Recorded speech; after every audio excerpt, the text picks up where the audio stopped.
Fun, right? This is how it rolls. Am I late? Oh, we're just getting rolling again here. I just started the stream a second ago.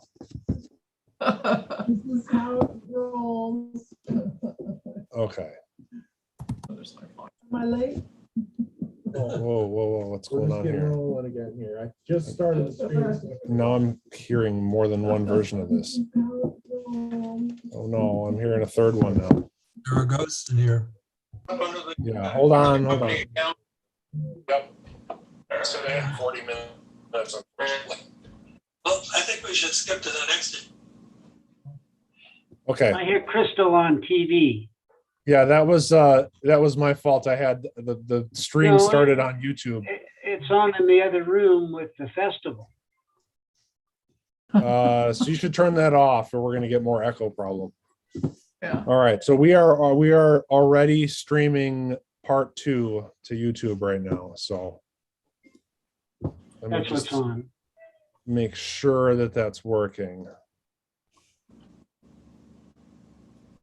It is working. So we are live again. Apologies to anyone who lost us from that first time around.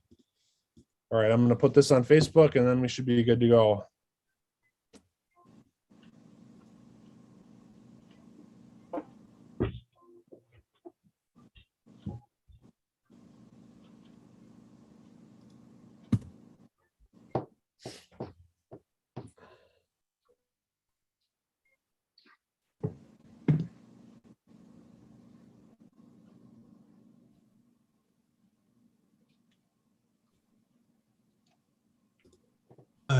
Was I monitoring Facebook comments? I lost it. Yeah, there wasn't anything, I don't think. I'll double check though. Okay. I'm gonna go ahead. I'm not seeing anything. Okay. So do we want to talk about the scholarship program? Just go ahead and do that. Yep. Let me just get this up on Okay. Facebook.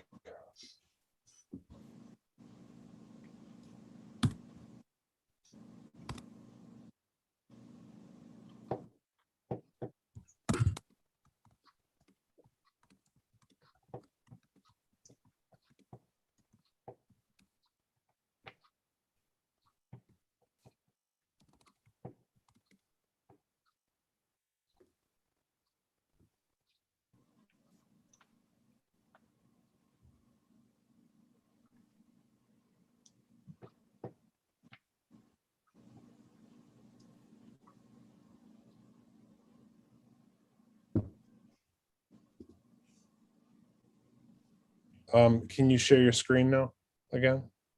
Should be able to. Okay. Yes. Okay. Great. So we're all set. Again, if anybody's just tuning in now, we apologize for running out of time there, but this is our first foray into live streaming anything in the moment. So we appreciate you viewing and on with the meeting. I think up next was the scholarship portion of the agenda. So this last year, we looked at the scholarship program and we made some revisions to the program.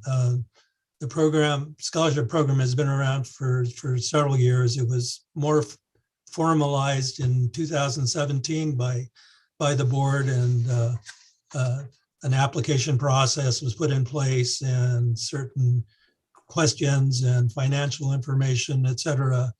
So we've had about 4 or 5 years, 4 years of experience with those new procedures, and came to the realization that it was a little bit unwieldy for the scholarship committee and the board to manage it.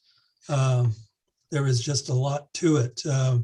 So plus we were concerned that this last year, the expenditures for scholarships was fairly high compared to previous years. So we were spending more at a higher rate. So we didn't want to exhaust our scholarship fund too quickly. Just reviewing, the scholarship fund provides assistance to promising steel guitar students in their studies with the Knowledge and Masters of Hawaiian Steel Guitar. And assistance is in the way of paying for lessons and in some cases providing a donated steel guitar. The current scholarship program, as I said, was the board adopted a resolution in 2017, the guidelines and procedures for the program. But the basics are it's $550 per scholarship, which is up to 3 scholarships, with exceptions allowed for more than 3 scholarships. And $550 is 10 lessons at $55 a lesson. So, and as I said, there were application procedures put in place in 2017. The problem is that we had fairly high expenditures, as I mentioned. Several students were receiving 4 or 5 scholarships, and the scholarship committee was unable to manage the verification of family income and financial information. So while the application was asking for copies of tax returns and income statements, there was really no way for a volunteer board like us to verify that or to really carry that out in any consistent way. So we made some revisions to the program. To start with, we clarified the eligibility. Scholarship eligibility will be for youth age 17 and younger. And I think before it was up to age 18, and they could be middle school, high school, or even college students. So we kind of narrowed that down and brought that age limit to 17. And we clarified that the maximum number of scholarships are no more than 3. And only the board directors may consider exceptions to anything more than 3 scholarships. So we put that in place. We simplified the application. We asked a student to submit a 1-page essay supporting their interest in learning Hawaiian steel guitar. And secondly, the parent or guardian and the student are required to sign the application. And if it's approved by us, by the board, then they need to sign an agreement with HSGA to support the student's studies and practice. We took out the financial information requirement. Since it was really not practical for us to evaluate it, we decided to put most of the weight on the student's essay and what they tell us why they really want to learn Hawaiian steel guitar and Hawaiian music, and try to evaluate it from there. And then our own internal policy is that no more than 30% of the scholarship fund may be spent in any single year. And that's just so that we're controlling the amount of expenditures so that there's a perpetual scholarship fund to keep scholarships going in future years. So those are the basics of the program. If you have any questions or you have any comments, please do email them to us or text them to us, and we'll respond to them in future newsletters or get back to you. So that's the report. Thank you. All right, thank you, Roberto. So up next is our next really big project that we've all been thinking about, and I'm sure you all have as well. When will we be able to gather once again? And the answer is hopefully next year in August is what we're hoping for. We have started a committee which includes, I believe, Terry and Roberto, and we have recruited Tony Forcroy to help us because he was so heavily involved in planning the Fort Collins events as kind of a volunteer advisor. So we're thinking about a lot of different things. Obviously, there's a lot of variables that go into picking just the perfect location, and then what might be perfect for some might not be as great for others. We have talked about Fort Collins, although we don't seem to have a lot of direct connections there anymore. I'm not certain that the Hilton is going to be the perfect spot for us in the future for various reasons. Although we've definitely enjoyed that, felt like home for a while there. Other ideas have been, we talked about Las Vegas, and we've also talked about various different areas of California. And one of our California locations is kind of turning out to be a best case scenario from what we can tell. We looked at San Diego, Anaheim, but the best spot is we're hoping, and I guess, correct me if I'm wrong, Roberto, but I believe that we won't know if this is a possibility until the other organization has had a meeting, I believe, this month to see if they're actually going to do it. But what we're hoping to do is, let me see if I can find my notes here, is have a tandem convention in tandem with another organization called the Pacific Islander Cultural Association. And that's in San Mateo, California. And so basically what we would be doing is kind of having a satellite convention to this other large Pacific Island themed, just not necessarily only music. There'd be dance, there'd be vendors, other things going on. What we would be hoping to have happen is spend a couple of days in a hotel as we normally have a gathering on earlier in the week.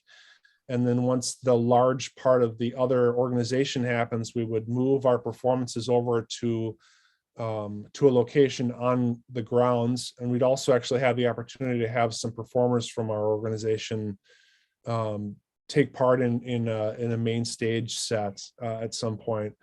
And so the benefits to this that we've kind of established in the subcommittee is that it would make things a lot easier for our Japanese and Hawaiian members and fans to make the trip here. It would only require them to take one plane ride instead of landing on the West Coast and then having to fly somewhere else. Another, probably the biggest thing is to have a whole community already gathering, celebrating the music and the culture that we love and appreciate, and perhaps being able to turn that into many new members and much more interest in what we're doing as well.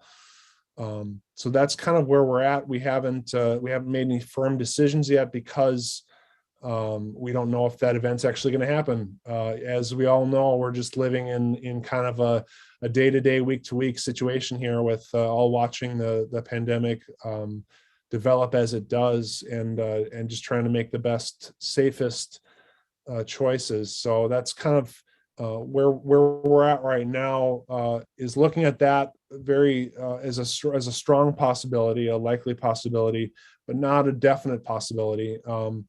We want to get some input from the membership and see what everybody thinks about something like that, about a move to California. It's a big move.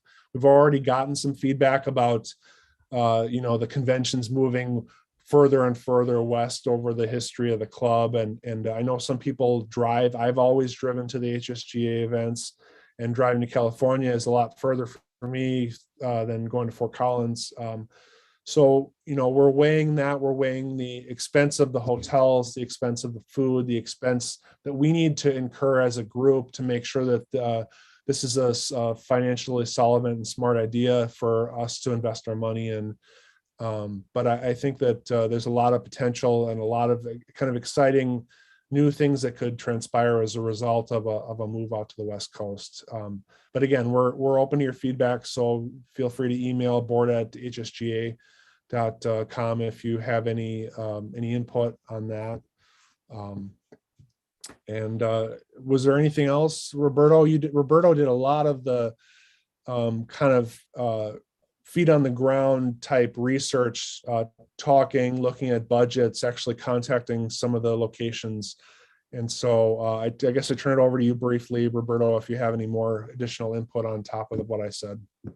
Well, as you said, I mean, the Pacific Islander Cultural Association will be meeting later this month.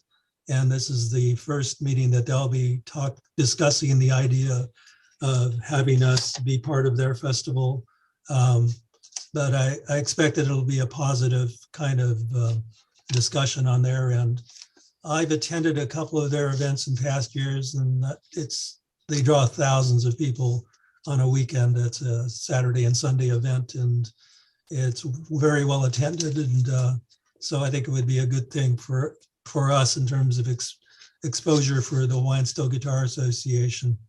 And I think we'll know more definitely by November and certainly by December what our plans will be for next year. This one is a strong possibility, but we're open to other ideas or suggestions too. So I think that's it. Yeah, I think just in planning events like this, we need a good solid 8 to 10 months in advance. And with COVID and the ever-changing event planning things that are going on, we might need even more than that. So, this is as we said, the strongest running likely possibility, but not a definite yet. And we're all monitoring things, and I just want to drive that home that we're going to do our best to try to find a situation that we feel is both good for the club in terms of membership, and also in terms of publicity and gathering new faces, and just making sure that our members are safe, and that we feel like we can do this and celebrate getting back together in as best of a way possible. We have one question. Would attendees have to register for both events? No, the Aloha Festival is a free event and open to the public.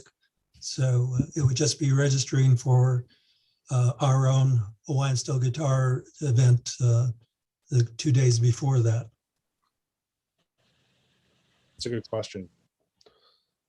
So you've already talked to the president of that organization, and they seem enthusiastic about it, and we felt excited about it as well. I think we have common goals and common interests in promoting Hawaiian music, and their events feature a lot of dancers, and I'm sure our members would enjoy their dance performances, and they have musicians as well. And they invited us to have a spot on their main stage, a 25-minute spot. So I'm sure we could organize a really good show for them for 25 minutes. And then our presence would be in a separate hall, and we would invite people to come in and listen to our performances during the weekend. Christo, can I just add a comment Sure. here? Just to say that Roberto, I mean, they said I'm on the committee. I'm planning to help you, Roberto, but Roberto has done all of the research on this so far, and I just want to give him a shout out for that. He researched several locations that you referenced, Las Vegas and Southern California, and so, I support this idea. I think you've done a great job on it, Roberto, and I will help. But Tony also did weigh in. If that one doesn't work out, he had said that Sacramento could potentially be an area. I haven't checked that, other than there is another group like the PICA. I did talk to their group here, their Aloha Festival group. There's a big one that happens here, but it didn't. They had a little one this year when I wasn't here. So anyway, if the San Mateo doesn't happen, that's something I hope our membership weighs in about too. Are they still interested in California? Because Tony said, well, why don't you check Sacramento? And again, maybe everybody thinks that's too far. I don't know, but so we're happy to look at it. I'm happy to look further if that one doesn't pan out, but I sure hope we get more feedback from our membership as far as is the West Coast viable for a good percentage too. Yes, this is like a consistent battle. One of the things that we're really trying to figure out is we've got a worldwide club here, and we've got people that want to come from all over the place, and it's just a balancing act to try to figure out what's going to work best. So we're definitely trying to keep everybody's best interests in mind here as we're planning this stuff, and just really, I'm very excited to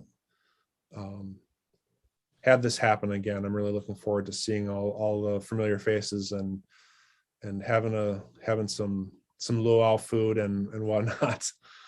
So Really. I'm actually working on getting a flight case for my Tricone right now with the hopes that I'll be able to travel someday, you know. Get ready. So all right, did we have any other questions? I didn't see anything. I don't see any. So once again, Email. if you do have questions, if you're viewing this video after the fact, please feel free to email the board, or we'll monitor these streams will remain on YouTube, and we'll monitor the streams on both on YouTube and Facebook for comments, and try to get back to you as well as we can over the next week or so, because I'm sure that it's definitely the case during our first virtual festival that many people were viewing and then reviewing these videos after the fact. So we're always here to answer questions and do our best to get that info back to you. So I guess if there isn't anything else, then we're back to some more great music. I know there's some more of the Paul Weaver content, I think, coming up, some Jerry Bird stuff and other great things. I've really been enjoying everybody's performances, and I'm sure you're all doing that as well. And it's been fun doing a little chatting again on the YouTube threads in the chat section during the live streams. It's great to see all those people say aloha from Madison, Wisconsin, or aloha from places far and near. So thank you all for tuning in. Once again, check out those donation links, and your donations go towards scholarships and making these types of online and in-person events happen, and we really appreciate it. And if anybody happens to be watching this video who is not a member, I would happily invite you to become a member of the HSGA. As I said during the first section of the meeting, there's all kinds of increasing reasons and benefits to be a member of the HSGA, and we all love this music, and I guess that's about it. So mahalo, and thank you. And if nobody else has anything else to add, then we'll adjourn this meeting. Thank We're you, all good. Krista. Well, thanks everybody, and aloha all. Aloha to everybody. Yep. All right. Thank you. Thank you. All right, Chris, I'll work a little bit on finding out how to do away with that time limit, how you have to log in to Yeah. do that.